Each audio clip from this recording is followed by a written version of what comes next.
Bonjour à tous, bienvenue sur BBI Boss Business Interview, le rendez-vous des acteurs économiques à impact positif. Aujourd'hui, j'ai le plaisir de recevoir Maître Maury Diakhaté, qui est notaire et secrétaire général de la Chambre des notaires du Sénégal. Bonjour Maître Diakhaté. Bonjour, Un véritable plaisir de vous recevoir sur ce plateau. je fais partager. Alors, dans un premier temps, est-ce qu'on peut revenir sur la Chambre des notaires du Sénégal et sa mission principale? Alors, la Chambre des notaires, c'est une association d'utilité publique qui regroupe tous les notaires du Sénégal. Et d'ailleurs, à chaque fois qu'une personne est nommée notaire, il doit quand même aller se faire enrôler au niveau de la Chambre des notaires du Sénégal en y payant une cotisation. Donc, cette chambre-là a une mission quand même de gérer ou de défendre tous les intérêts du notaire dans leur généralité. Mais également, elle a une mission de conseil. Donc, de conseil à l'égard même des notaires, mais également à l'état des usagers et de l'État du Sénégal, parce qu'en vérité, les notaires, ce sont des agents publics. Donc, il peut également être chargé, il est l'interface également entre le notaire et les usagers. Donc, ça veut dire qu'à chaque fois qu'il y a une contestation qu'un usager est amené à faire, il peut tout simplement saisir la chambre des notaires. Donc, pour dire que c'est une mission quand même d'ordre public qui fait que à chaque fois qu'une personne nécessite des conseils, des orientations, des spécifiques, des contestations, donc il peut tout simplement se rapprocher de la chambre.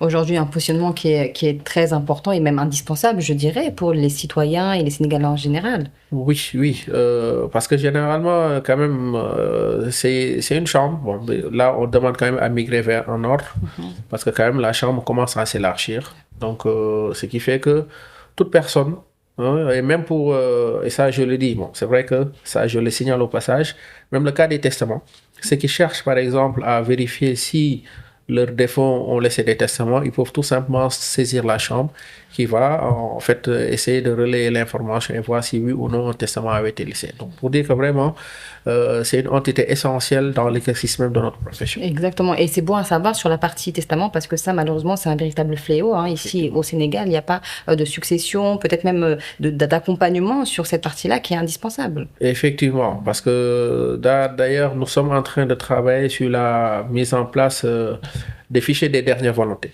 Donc, il permet de centraliser toutes les dernières volontés qu'ont eu à faire ceux qui sont décédés. Parce que nous avons remarqué que parfois, il y a des testaments qui ont été faits et au décès de leur auteur, les héritiers, les ayants droit, n'ont pas le réflexe d'aller chercher si oui ou non un testament a été fait.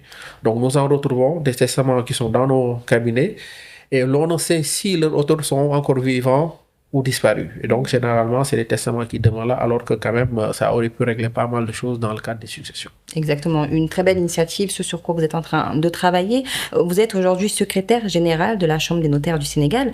Concrètement, qu'est-ce que vous faites? Quelle est votre mission, monsieur? Alors, le secrétaire général, quand même, il assiste la présidence, la Chambre, parce que nous avons un président, ou plutôt une présidente, c'est le maître Aïda Diawara Diagne, donc qui a son second mandat de 3 ans, donc qui a été réélu récemment et dont je suis le secrétaire général. Donc le secrétaire général l'assiste dans ses missions. Donc il s'occupe du secrétariat de manière générale. Donc tout ce qui est procès-verbaux, les réunions, donc quasiment on peut dire que le secrétaire général c'est la mémoire même de la Chambre des notaires parce que tout passe entre ses mains. Donc voilà un peu le rôle de manière succincte que nous sommes amenés à faire dans le cadre des activités de la Chambre. Une véritable activité aujourd'hui et positionnement au niveau de la Chambre des notaires du Sénégal. Oui, on peut dire, hein, mais c'est un travail très fastidieux. C'est très fastidieux parce que tout ce qui doit être fait en termes de PV, en termes de contact, prise de contact, décision, donc vous êtes amené quand même à prendre, à gérer énormément de choses, y compris quand même les activités de nos cabinets, donc ce qui fait que c'est un travail quand même non négligeable. Mais quand même très intéressant parce qu'on apprend beaucoup à travers ce poste-là, cette fonction. Et en parlant justement de l'intérêt aujourd'hui pour devenir notaire, je pense que ça doit même être une passion. Oui, en fait, c'est un métier passionnant, déjà, et qu'il faut exercer par passion.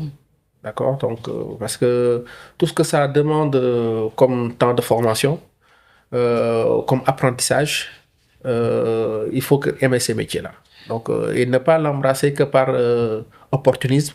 Parce que pour beaucoup, quand même, quand on leur parle de notaire, la première chose à laquelle ils pensent, c'est au revenu. Oui. Je pense que ça doit être vraiment la dernière chose à laquelle il faudrait penser. La première chose, quand même, c'est ce que vous pouvez apporter aux usagers. Et ça, je pense que c'est vraiment un métier très noble. Et selon vous, Maître Diakhaté, est-ce que tout le monde peut devenir notaire? Alors, est-ce que tout le monde peut être notaire? Je ne pense pas.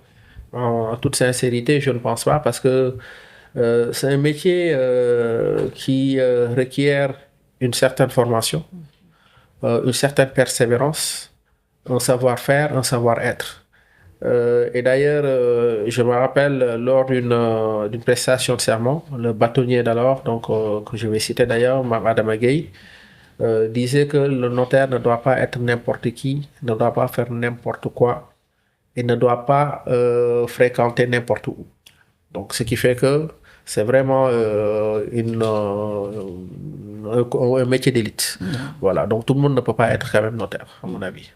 Un milieu très sélectif. Une autre question, pourquoi est-il essentiel de toujours consulter un notaire avant une transaction importante? Alors, pourquoi on doit consulter le notaire? Déjà, avant d'y répondre, il faut d'abord connaître c'est quoi le notaire. Je pense que ça, c'est essentiel. Parce que le notaire, dans sa mission, c'est un individu qui est nommé par l'État. Donc, on est nommé par décret présidentiel. Donc, après plusieurs années de formation. Et dans sa mission, on dit qu'il doit quand même conférer le caractère de l'authenticité aux actes qui le sont obligatoirement ou les actes que les parties veulent qu'il y ait ce caractère-là. Donc, et pourquoi en fait ce caractère d'authenticité-là? C'est parce que l'on recherche la sécurité qui est derrière. Quand on est en face d'une transaction et qu'on saisisse le notaire n'a pas que une mission de rédiger un acte. Il y a tout un travail qui se fait en amont. Il y a un travail de vérification, que ce soit sur la personne même qui se présente à lui, voir si cette personne-là effectivement est habilitée à le faire. Sinon, est-ce qu'il a un pouvoir et que ce pouvoir, s'il le présente, est-ce que c'est un pouvoir régulier? Est-ce que cette personne est capable ou incapable? Est-ce qu'il est marié? Est-ce qu'il est célibataire? Il y a toute une vérification que le notaire doit faire sur la personne.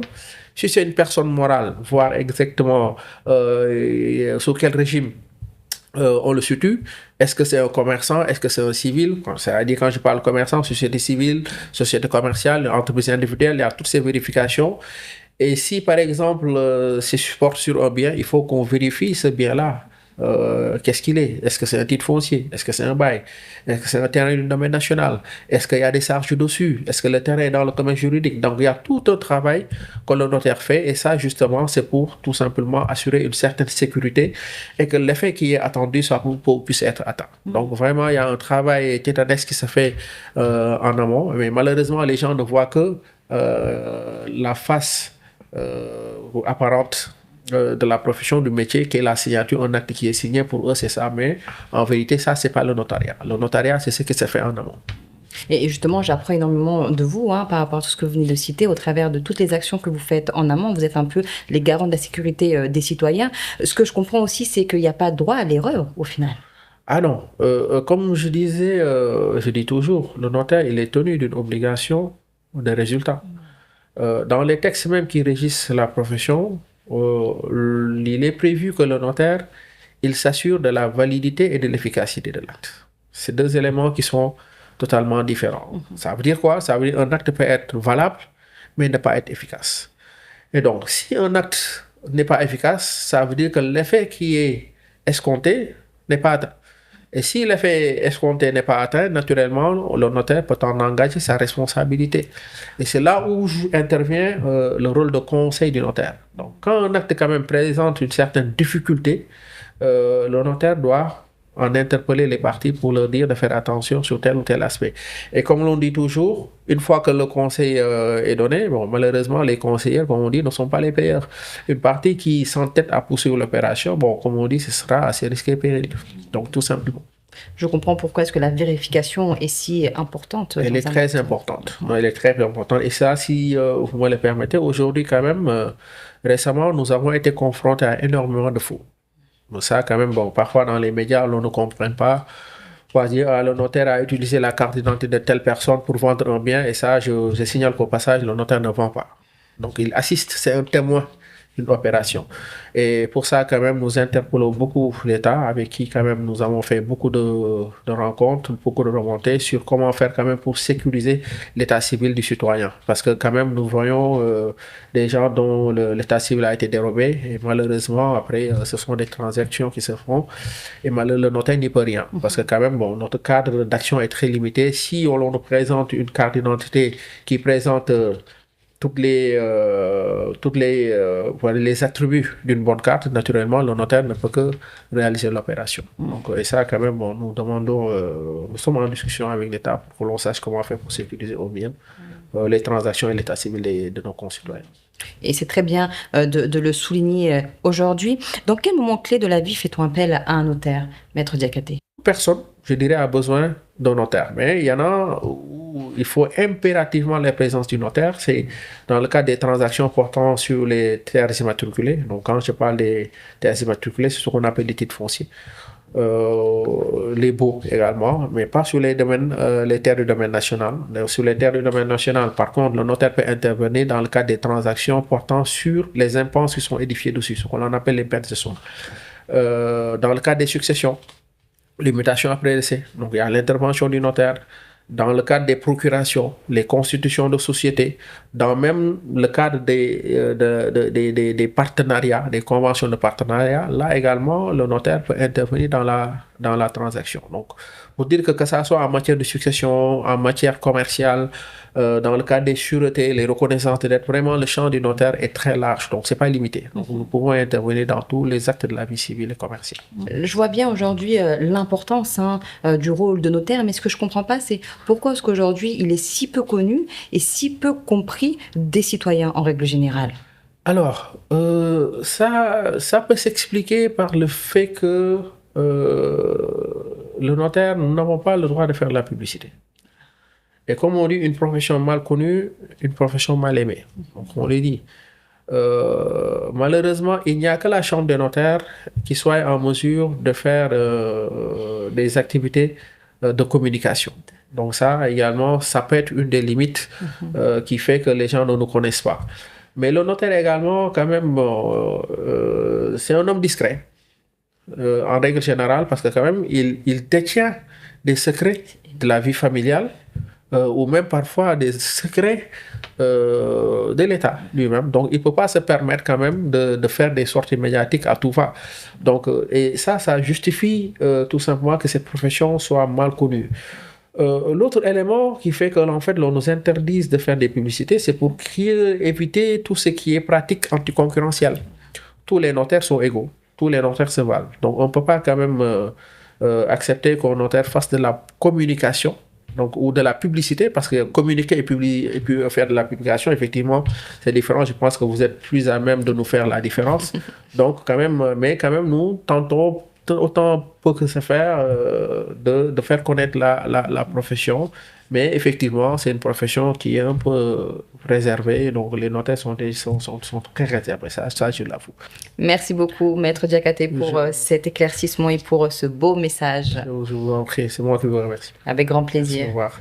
Merci à vous d'avoir regardé cette interview jusqu'à la fin et je vous dis à très vite pour une nouvelle émission de BBI.